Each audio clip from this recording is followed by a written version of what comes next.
Now let us start better today topic, very important topic of this complex number beta, argent plane and polar plane. Okay, Argand plane का मैंने आपको पहले भी बताया था, मैं फिर कह रही हूँ. Some of the teachers they pronounce it as argent और some of the teachers they pronounce it as argon. It is up to you, both the pronunciations are correct. Okay, for that बेटा, what this argent plane represents, मैंने आगे भी आपको कहा था, अगर एक कॉम्प्लेक्स नंबर को मैंने एक प्लेन में रिप्रेजेंट करना है ना, तो उसको हम कहते हैं आर्जेंट प्लेन. जैसे आप नाइन्थ में टेंथ में किसी पॉइंट को रिप्रेजेंट करते थे ना, और हम इसे X axis and this is the Y axis you treated, but here for representing this complex number in the argent plane, you treat this line as real axis and this line as imaginary axis. Okay beta, now you represent z as a point x comma y. Whenever a complex number is written in this form na, x comma y, it means real part is x and imaginary part is y. So that means when you have to represent it, this is obvious as 0 comma 0, because ye intersecting points and that is represented as zero complex number. Okay, so whenever you have to represent x comma y, understood है. यहाँ पर real part भी positive, imaginary part भी positive. अगर हम यहाँ पर आए तो यहाँ पर real part negative, imaginary part positive. बिल्कुल वैसे ही you have done in 9th class 10th class. Same जब आप कोऑर्डिनेट एक्सिस को हम कहते थे 4 क्वाड्रेंट में हम डिवाइड करते हैं कि 2 एक्सिस अपने आप को 4 क्वाड्रेंट में डिवाइड करती है. सेम प्रोसीजर यहाँ पर है ना. अब यहाँ पर थर्ड में x भी नेगेटिव, y भी नेगेटिव, मीन्स ये ऐसा कॉम्प्लेक्स नंबर है जिसमें रियल पार्ट भी नेगेटिव, इमेजिनरी पार्ट भी नेगेटिव. यहाँ पर मेरे पास जो है x पॉजिटिव बट y क्या होती है, नेगेटिव. यानी अगर मैं आपसे पूछूं कि ये कौन से क्वाड्रेंट में नंबर लाई करता है, तो आपको देख के ही बिल्कुल बताना है x पॉजिटिव है, y नेगेटिव है. तो ये कॉम्प्लेक्स नंबर अगर आप ड्रॉ करोगे आर्जेंट प्लेन में, तो बेटा वो कौन से क्वाड्रेंट में आएगा, 4th क्वाड्रेंट में आएगा, because x is positive and y is negative. Clear, clear to everyone? Pramod, is it clear to you? Pramod, show me your video beta. Okay, Samriddhi, Kavya, Himanshu, okay. Pramod, please on your video beta, so that I can see you. Pramod, Arshdeep Singh, okay, good. चलिए बेटा, अब मेरे पास तो है argent plane represent करना, कोई problem नहीं है, ये आपका बिल्कुल पुराना ही काम है. लेकिन पोलर प्लेन को समझने के लिए आपको ट्रिग्नोमेट्री जो है समझनी बहुत जरूरी है बेटा. ओके, अब ट्रिग्नोमेट्री का कॉन्सेप्ट मैं आपको थोड़ा सा पहले बताऊंगी, फिर पोलर प्लेन में हम वापस आएंगे, क्योंकि without a trigonometry you are not able to understand. थोड़ी सी प्रॉब्लम होगी, आपको लगेगा बहुत सारी नई चीजें सीखेंगे, बट आपको सीखनी पड़ेंगी. ओके, और आपको मेरे को आंसर भी देना है, सब नहीं. आप आंसर दोगे तभी आप ट्रिग्नोमेट्री को इजीली जो है अडेप्ट कर पाओगे. डरना नहीं है. बहुत सारे बच्चे डर जाते हैं, मैम ये भी बता दिया, वो भी बता दिया. नॉट एट ऑल, ये प्रॉब्लम है ही नहीं है. Trigonometry is not a big problem. बहुत सारे टीचर्स, बहुत सारे आपके सीनियर्स भी आपको कह देते हैं, अरे ट्रिग्नोमेट्री बाप रे बाप, इतने 50 फॉर्मूले, 60 फॉर्मूले. अरे सारे एक दूसरे के साथ इंटरडिपेंडेंट है, सो घबराना नहीं ट्रिग्नोमेट्री से. ठीक है, तो सबसे पहले मैं आपको एंगल के रिलेटेड बात बताऊंगी. आपने 10th क्लास में ना जो एंगल्स किए हैं, वो आपने सिर्फ जो करते थे फर्स्ट क्वाड्रेंट तक करते थे. मतलब आपने 0 किया हुआ है, 30 डिग्री किया हुआ है, 60 डिग्री किया हुआ है, 45 डिग्री किया हुआ जो नॉर्मल, जिनकी वैल्यूज आपको पता है, और 90 डिग्री। 90 डिग्री से आगे आपने एंगल नहीं किया। सिर्फ एक area under the curve, sorry, area वाला जो चैप्टर था, सेक्टर्स वाला, उसमें एक जगह पे 120 डिग्री आता था, है ना, जो आपको वो भी सिलेबस में डिलीट हो गया था, तो क्वेश्चन हमने कटवा दिया था इस बार, है ना। तो अब बेटा देखिए यहाँ पर हम सिर्फ 90 तक डील नहीं करेंगे, इनफाइनाइट एंगल्स तक। कैसे? सबसे पहले तो मैं आपको एंगल रिप्रेजेंट करना बताऊं। देखिए ये बिल्कुल 4 क्वाड्रेंट्स वैसे ही हैं जो हम नॉर्मल एक्सिस लेते हैं। वहां पर हम क्या करते थे, यहाँ उलझन इधर 1 2 3 4 5 6 ऐसे लेते थे। बट जब हमने एंगल की बात करनी है ना, ये मेरा बेस एंगल, एंगल हमेशा आप एक लाइन को बेस लेके चलते हो, एम आई राइट? आपको लोअर क्लासेस में भी जब एंगल बनाते, ये मैंने एंगल अगर रखा, देखिए इसको बेस रखा, और अगर मैंने एंगल मेजर करना है तो मैं इधर से चलूंगी ना, और मैं ऐसे मेजर करूंगी इधर को। ये कोई बच्चा मुझे बता सकता है कि जो ये मूवमेंट है, अगर क्लॉक में नीडल की मूवमेंट ऐसे हो तो इस डायरेक्शन को क्या कहते हैं? क्लॉक आपकी ऐसे मूव करती है कि जब क्लॉक की नीडल के नीचे को मूव करती है, ऐसे, मतलब इधर से इधर मूव करती है कि इधर से इधर मूव करती है? ओके जतिन, यस जतिन बेटा, यस जतिन।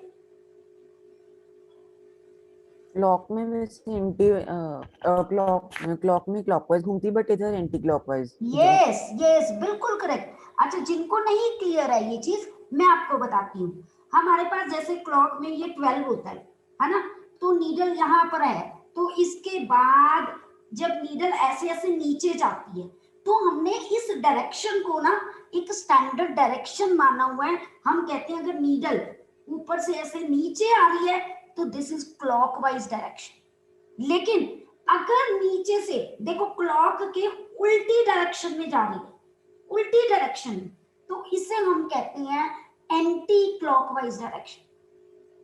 तो हमारी जो पॉजिटिव डायरेक्शन मानी जाती है ना एंगल्स मेजरमेंट करने के लिए, वो मानी जाती है एंटी क्लॉकवाइज डायरेक्शन। हम क्लॉकवाइज डायरेक्शन को पॉजिटिव नहीं मानते, हम क्लॉकवाइज को हमेशा क्या मानते हैं? नेगेटिव डायरेक्शन मानते हैं। Okay clear? सबसे पहला ये कॉन्सेप्ट है। जब भी हमने एंगल, आपको छोटे होते कभी नहीं बताया, बट अगर आप याद करो, जब हम आपको डी रखवाते थे ना, तो हम कहते थे बेटा डी का 0 उस तरफ देखना है जिस तरफ नीचे लाइन हो। अगर आपको कभी भी, हम छोटे होते हुए ये चीज बोलते थे, जब आप 5th 6th में होते थे, तो we always speak such type of line कि बेटा जिस तरफ लाइन है ना वहां डी रखो, क्योंकि डी में 0 जो है 2 तरफ होता है। डी में 0 इस तरफ भी होता था, इस तरफ भी होता था। I normally use this language कि बेटा जिस तरफ लाइन है ना, ये मिडल वाला पॉइंट 0 ऐसे यहाँ स्टार्टिंग पॉइंट पे रखो, और देखो लाइन इस तरफ है कि लाइन इस तरफ है, तो उसके अकॉर्डिंगली आपने 0 देखना। तभी अगर आप देखो कि मेरे पास अगर लाइन इस तरफ हो, तो ऑब्वियस है हम जो है मेजरमेंट यहां पर देखते थे, इधर वाला नहीं देखते थे, क्योंकि अगर मैं इधर वाला देखूं तो वो मेरी क्लॉकवाइज डायरेक्शन बन जाती थी। ठीक है, क्योंकि हमने जो मूवमेंट देखनी है वो एंगल की बेस लाइन के साथ देखनी है। ओके जी, ये पहला point, anti clockwise direction angle measure करने के लिए पॉजिटिव डायरेक्शन मानी जाती है। फिर मैं बता रही हूं, मान लीजिए मेरे पास ये एक लाइन है, इसके 2 एंगल बन रहे हैं, एक ये और एक ये, एम आई राइट? है ना? तो अब ये लाइन है, इस लाइन से मैं कौन सा एंगल में, क्योंकि मूवमेंट हमने लाइन से स्टार्ट करनी है। अगर मैं इधर से इधर को ऊपर को चलूं तो देखो ये एंटी क्लॉकवाइज बन रहा है ना?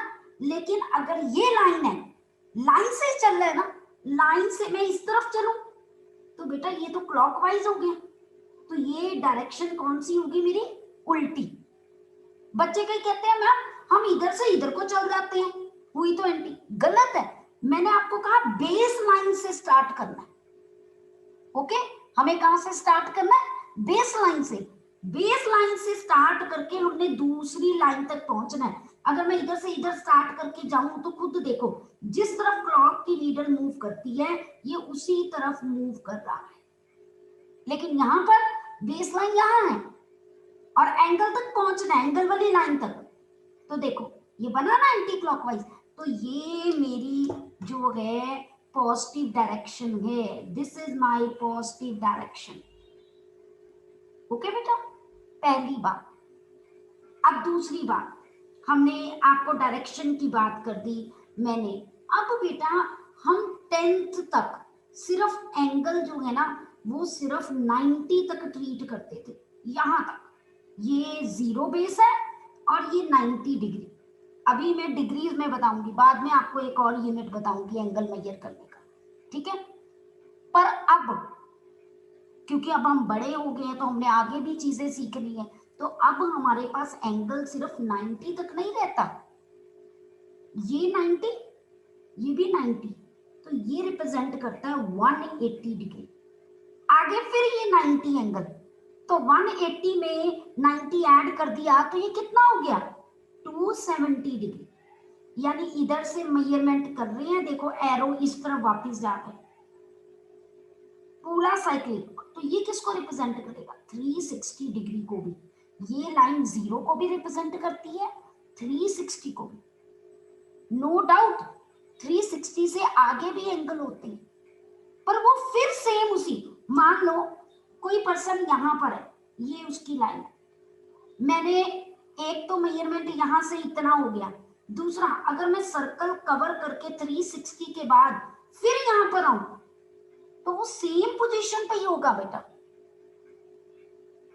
ओके, 360 के बाद वैल्यू सेम रिपीट होती है। जैसे क्लॉक में आप क्लॉक देखते हो 12 के बाद, नो डाउट टाइम 1 o'clock जब बनता है तो वो 13 आवर्स बन जाते हैं, बट हमें पता है 12 के बाद क्लॉक में फिर पीरियोडिसिटी मतलब पीरियड, पीरियड मतलब ऐसा जो है टाइम जो कुछ रिपीट होता रहता है। जैसे आपके अपने पीरियड्स हैं क्लास के, है ना, आपको पता है हर 35 मिनट्स के बाद 5 मिनट की ब्रेक है, फिर 35 मिनट्स का पीरियड है, फिर 30 मिनट, मतलब वो साइकिल ही चलता रहता है ना। हमने अपनी क्लॉक सेट की हुई है कि 5 मिनट के ब्रेक के बाद after every 5 minutes there are 35 minutes period. Subject vary करेगा, है कि नहीं? यानी आपके जो टाइम की या स्लॉट, टाइम स्लॉट की पीरियोडिसिटी 35 मिनट्स है, हर 35 मिनट्स के बाद आपका नेक्स्ट पीरियड होता है। ऐसे ही यहाँ पर हमारे पास ट्रिग्नोमेट्री रेशियोज की पीरियोडिसिटी होती है, टी रेशियोज। हम ट्रिग्नोमेट्री को क्या कहते हैं? T ratios, sign cos tan सीकेंड को सीकेंड सारे, तो वो हम आपको बाद में बताएंगे। बट यहाँ मैं ये बता रही थी कि 360 के बाद से आगे अगर एंगल जाना है, मान लो मैंने एंगल जाना है 420, तो बेटा 420 यहाँ पर मतलब इस बेस लाइन के साथ, क्योंकि 420 में से मुझे पता है मैं 360 माइनस कर दूं तो मेरे पास ये 0, ये 660, यानी यहाँ कहीं दोबारा वो पर्सन आ जाएगा घूम के पूरा एक चक्कर लगा के, क्योंकि ये बेस लाइन। ऐसे हम 720 पे भी जा सकते हैं, बट हम डील यहाँ पर 360 तक करते हैं, उसके बाद सब वैल्यूज रिपीट होनी शुरू हो जाती है। यहां तक सबको क्लियर है जो मैंने वर्ड्स बोले? Anything which is not clear to you, you can ask me just by raising your hand. सबको क्लियर बेटा? चलो गुड, ये मैंने आपको बता दिया कि अब हम, यस समृद्धि बेटा, yes unmute yourself, just wait. हाँ जी बेटा, यस बेटा। मैम आपने जो एंगल एग्जांपल दी थी क्लॉकवाइज एंगल, आपने 90 डिग्री एक्सिस के बाद का क्यों लिया था? बेटा नहीं, ये नहीं है कि 90 डिग्री के बाद वाला लेना, इट्स नॉट नेसेसरी। मैं आपको बताती हूँ, जैसे मान लीजिए कि मैंने, म्यूट कीजिए समृद्धि अपने आप को पहले बेटा। हाँ जी, सपोज मेरे पास, मैंने आपको कहा कोई भी एंगल है, अच्छा मैं ये 90 कुछ नहीं बनाती, ठीक है, ये मेरे पास एक लाइन है, ये 0 है, सपोज मेरे पास ये एंगल बना हुआ है, किसी बच्चे ने एंगल बनाया है ना, अब मैं आपको कहूं कि बेटा इसको मेजर करो, अगर बच्चे ने जो मार्क किया वो ऐसे किया हुआ था, ये देखिए, है ना, दूसरे बच्चे ने इधर को मार्क किया, अब अगर मैंने देखना है कि पॉजिटिव कौन सा है या नेगेटिव कौन सा है, अगर जो है मैं बच्चे से पूछूं कि बताओ ये मेरा इनिशियल लाइन है, इनिशियल लाइन जहां से मैंने बच्चों को कहा था एंगल मेजर करो, अगर मैंने उसको कहा एंगल मेजर करो, एक बच्चे ने मुझे 120 डिग्री लिख दिया, दूसरे बच्चे ने मुझे 60 डिग्री लिख दिया, मैं कहती हूं ये 60 डिग्री गलत है, ये 60 नहीं, ये ऑपोजिट डायरेक्शन में आ गया, उसने इसको 60 ले लिया कि मैम ये 180 होता है, अगर वो 120 कह रहा है, मैंने तो छोटा मेजर कर दिया, तो मैं कहती हूँ ये गलत है, क्योंकि या तो वो -60 डिग्री लिखता है ना, वो भी मैं अभी आपको नहीं, -60 भी नहीं, अभी नहीं आपको ये चीजें बता सकती, ये उसने गलत मेजर कर दिया, रीजन समृद्धि देखिए, क्योंकि मैंने जो मेजर करना है एंगल इधर से, इनिशियल लाइन से जहां तक एंगल है, ये देखिए खुद उल्टा मेजर कर, लेकिन उसने क्या किया, उसने इसको इनिशियल लाइन ले ली इस तरफ से, और उसने क्या किया, ये तो क्लॉकवाइज मेजर कर रहा है, तो मैंने कहा था वो 90 से, मैंने एक्चुअली एंगल की लाइन इधर ली थी, तो मैंने कहा था कि अगर कोई बच्चा 90 से इधर को मेजर कर रहा है तो वो गलत हो जाएगा, क्योंकि वो तो इनिशियल लाइन इसको ले रहा है, लेकिन मेरी इनिशियल लाइन ये थी, उसने मुझे ये वाला एंगल मेजर कर दिया, है ना, लेकिन मुझे ये चाहिए था। ओके समृद्धि, ठीक है, चलिए अब बेटा हमने जो है ये डायरेक्शन समझ ली हमने, यस श्रेया बेटा, यस बेटा, हाँ जी बेटा श्रेया, मैम जो इनिशियल लाइन है वो हमेशा पॉजिटिव ही होगी। बेटा पॉजिटिव ये लाइन एक ही है, हमने कभी एंगल मेजर नहीं करना होता, आपको ना ये जो एक्स एक्सिस और ये एक्स डैश होती है, ये वाई और ये वाई डैश होती है, तो ऑब्वियस है कि ये जो इतना पार्ट हम कहते हैं एक्स एक्सिस का पॉजिटिव है, यही से मेजर करते हैं, आगे आपको क्वाड्रेंट बताऊंगी ना, तो आप कहोगे कि अगर एंगल इधर है ना, तब मैं आपको कहूंगी कि ये ऊपर वाला अगर 60 है तो ये -60 होगा, वो मैं आगे आपको बताऊंगी कि कैसे होता है, होता तो ये भी पॉजिटिव है, लेकिन ये डायरेक्शन उल्टी होगी मेरे पास नीचे को, तो वो -60, आगे वो सारे एंगल्स का कॉन्सेप्ट आपको बताऊंगी, अभी नहीं बता सकती बिकॉज उसके लिए पहले मुझे और चीजें बतानी, ठीक है बेटा, क्लियर, हाँ जी, yes thank you ma'am. Okay okay, चलिए बेटा, अभी तक मैंने आपको डायरेक्शन की बात कही, फिर मैंने आपको ये बताया कि एंगल सिर्फ मेरे पास 90 तक नहीं रहते, इनफाइनाइट नंबर ऑफ जो है एंगल्स होते हैं, ठीक है, बट एक सर्कल में, एक कंप्लीट सर्कल जो है वो सिर्फ 360 डिग्री का एंगल कवर करता है, इससे ज्यादा हम शो नहीं कर सकते, मतलब वो अगर मुझे 720 शो करना है तो ऑब्वियस है कि मेरे को पता है एक चक्कर लगाएगा फिर दूसरा चक्कर लगाएगा तो 720 आ जाएगा, उसको मैं लिखने की जरूरत नहीं होती, ठीक है, या मैंने कहा कि अगर एक पर्सन जो है एंगल 420 डिग्री लिख रहा है तो मुझे 420 मेरे को ऐसे ही लिखना पड़ेगा, उसको लिखने का तरीका क्या है मैं आपको बताती हूँ कि कैसे लिखेगा, पहले पर्सन जो है मूव करेगा यहाँ से पूरा 360, फिर 360 के बाद यहाँ 60 और मूव करेगा, तो इतना पूरा वाला एंगल का तो हमें कोई फर्क नहीं ना पड़ा, हमने तो सिर्फ 60 वाला ही आगे डील करना, तो इसीलिए मैं बोलती हूँ एक कंप्लीट सर्कल में जो एंगल कवर होता है ना वो 360 कवर होता है, उसके बाद एक्स्ट्रा या उससे कितना कम लिया हम हमेशा आगे उसी से डील करेंगे, ठीक है। अब हम अभी तक एंगल्स जो मेजर करते थे ना बेटा वो डिग्रीज में मेजर करते थे, we always measure the angle in degrees, ऐसे सर्कल छोटा सा रिप्रेजेंट करते थे किसी भी न्यूमेरिकल वैल्यू के ऊपर। बट अब बेटा हम एंगल्स को मेजर करने के लिए हमारे पास एक और यूनिट है, उसे हम कहते हैं रेडियंस।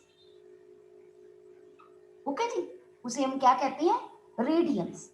आप आगे आगे देखोगे बेटा, जैसे जैसे बड़ी क्लासेस में आप, जैसे आपको छोटे होते ना पहले स्केल में सेंटीमीटर बताया जाता था, है ना? आपने फिजिक्स में भी किया होगा कि हमारे पास जो है एमकेएस सिस्टम भी होता है, एसआई यूनिट्स भी होते हैं, you have done in physics, है ना? तो सेम हमारे पास जो रेडियन है ना, वो इंटरनेशनली एक्सेप्टेड यूनिट है, ठीक है? तो इसको जितने भी all over countries, all over world जो है, हम इस यूनिट को मान के चलते हैं, इसीलिए हमने इसको पढ़ना शुरू किया। ओके, अब ये रेडियंस का क्या, कैसे कन्वर्ट, क्या रिलेशन है इसके साथ, देखिए ध्यान से। पाई रेडियंस जो है ना, वो 180 डिग्री के इक्वल होता है, या कई बच्चे ये भी लिख देते हैं 2 पाई रेडियंस वो 360 डिग्री के इक्वल होता है। ओके, 360 डिग्री के। यहां पर अगर मैंने पाई रेडियंस की वैल्यू ऑब्वियस से डिवाइड करके निकाली, ये पता कैसे आया? अगर आपको मैं बताऊं, आप ट्रिग्नोमेट्री में ये सारा कुछ प्रूफ करोगे जब हम करेंगे कि अगर हम एक यूनिट सर्कल लें जिसका रेडियस 1 यूनिट, मतलब उसका रेडियस 1, और तब हम फॉर्मूला कराएंगे आपको एक लेंथ ऑफ आर्क और थीटा और रेडियस में। तो अभी मैं ज्यादा नहीं बताऊंगी, नहीं तो आप कंफ्यूज हो जाओगे। वहां पर ट्रिग्नोमेट्री में हम स्टेप बाय स्टेप करेंगे तो आपको क्लियर कट हो जाएगा। बस आपने अभी यही याद रखना है कि जो ये पाई रेडियंस होते हैं ना, ये 180 डिग्री के इक्वल होते हैं। इसका मतलब अगर आपने मान लीजिए कोई एंगल की वैल्यू रेडियंस में निकालनी है, क्योंकि अब मैं डिग्रीज में नहीं बोला करूंगी, अब मैं एंगल की वैल्यू डिग्रीज में नहीं, मैं रेडियंस में बोला करूंगी, तो मैं आपको कन्वर्ट करनी आनी चाहिए। कन्वर्जन के लिए एक मैं बिल्कुल लेमैन का तरीका आपको बता रही हूँ, मैं अभी डीप में नहीं जाऊंगी क्योंकि वो सारा हम ट्रिग्नोमेट्री में करेंगे, ठीक है?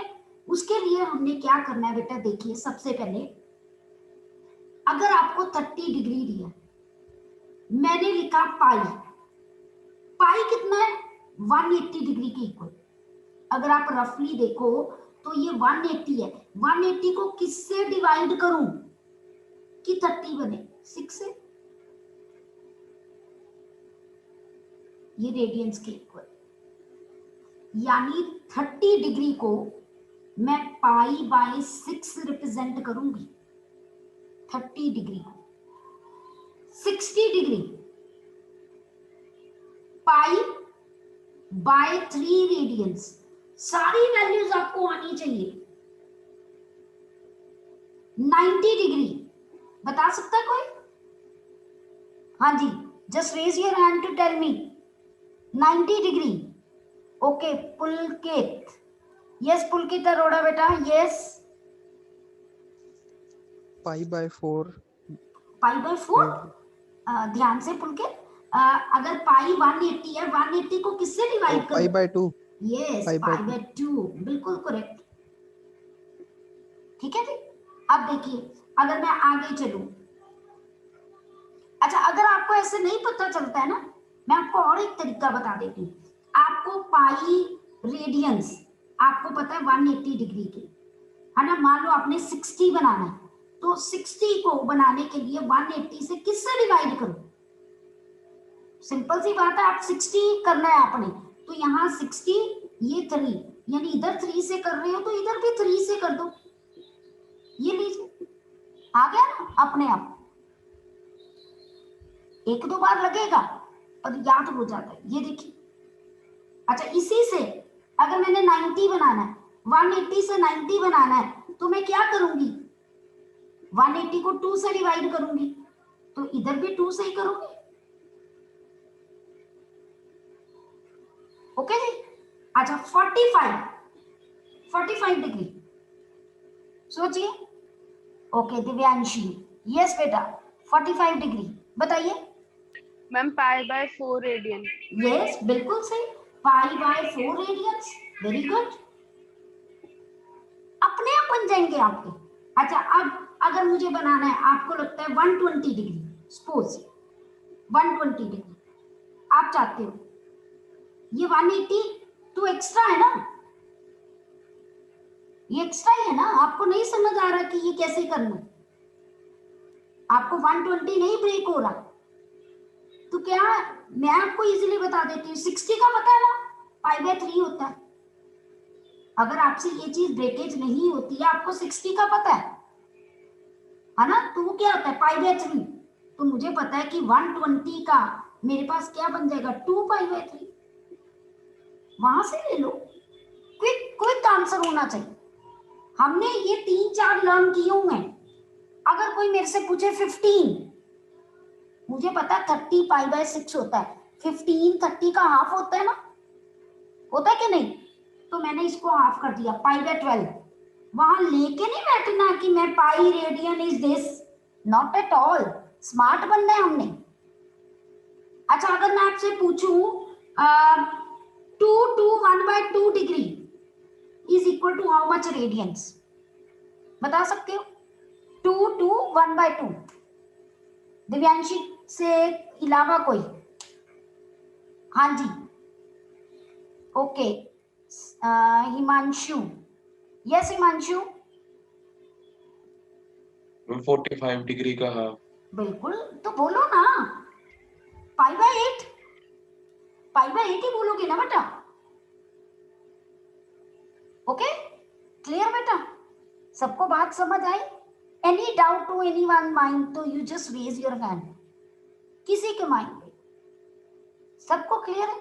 चलो, अब मैं ये रब करने लगी हूँ, आपसे पूछती हूँ, है ना, अब दोबारा, अब मैं सबको अनम्यूट करने लगी हूँ, जिसका नाम लूंगी वो अपने आप मुझे जो है आंसर देगा, और सब पार्टिसिपेट करेंगे बेटा, तभी आपको ये आज का बेस तैयार हो गया ना, तो आपको फटाफट समझ आएगा। ठीक है जी, चलो turn by turn. Roll number 1 Abhay, pi by 2 radians कितने डिग्री होता है? पाई बाय 2, अभय, अबे जल्दी जल्दी बेटा। ओके पुलकित, आप बताइए। 90 degree. 90 degree, pi by 6। Next turn Aditi, pi by 6।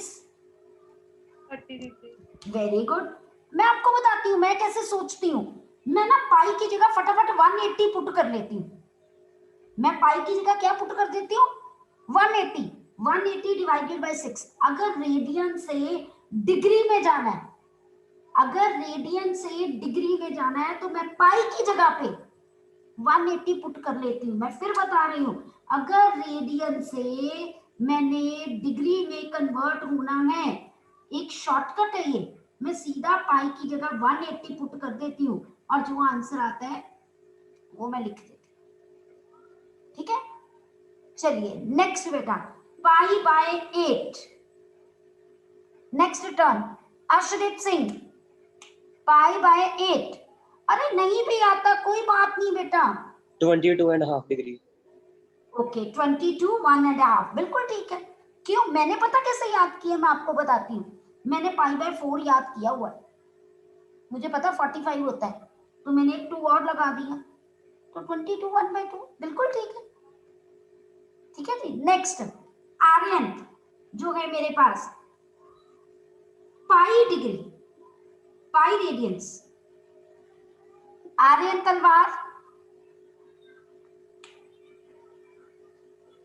Aryan 180, very very good, very good. Next Aryan के बाद Ashish, 2 pi radians, 360। Very good. Next 3 pi radians, next Chirag, roll number 12, Chirag, 540। बिल्कुल 180 से आप मल्टीप्लाई कर लो ना, ये तो करना ही पड़ेगा ना अगर आपको, हाँ जी बिल्कुल जी बिल्कुल, 540 आएगा बिल्कुल। ओके जी, 4 पाई रेडियंस, हाँ जी नेक्स्ट टर्न जीवितेश आप ही बता दो जीवितेश। 720. 720 बिल्कुल सही है। ठीक है, इतनी बात सबको समझ आ गई ना। ये टिप्स पे होना चाहिए, ये बेस है। क्योंकि ये ना हो कि मैं ये पूछूं कि बेटा tan π/3 की वैल्यू, मैंने अब tan जो है आपसे 60 नहीं बोलना, मैंने क्या बोलना है, tan π/3। तो जिस बच्चे को ये नहीं ना पता कि π/3 60 होता है, तो tan 60 की वैल्यू कैसे बताएगा, वो नहीं बता सकता। ओके, आपका जो काम है कल तक का, वो क्या काम है, एक तो ये पाई वाले जो है आपको एंगल्स पता होने चाहिए, फिर वो वैल्यूज पता होनी चाहिए जो आपने टेबल में, बच्चे क्या करते थे 10th में, टेबल भी बना के फिर वैल्यूज को पुट करते थे। ठीक है, 0, 30 पे, 60 पे, 45 पे, 90 पे, इन सब पे, क्योंकि यही बेस एंगल्स है मेरे, इन पे सब sine, cos, tan, secant, cosecant सबकी वैल्यू आपको टिप्स पे होनी चाहिए, तभी हम ट्रिग्नोमेट्री कर पाएंगे, नहीं तो प्रॉब्लम आएगी। बहुत छोटा सा होमवर्क दिया बेटा मैंने, ठीक है जी, कोई डाउट तो नहीं किसी को, चले आगे बेटा, क्लियर। अब बेटा जो आज बच्चे जो लेट आए हैं, मैं आपको बता दूं बेटा,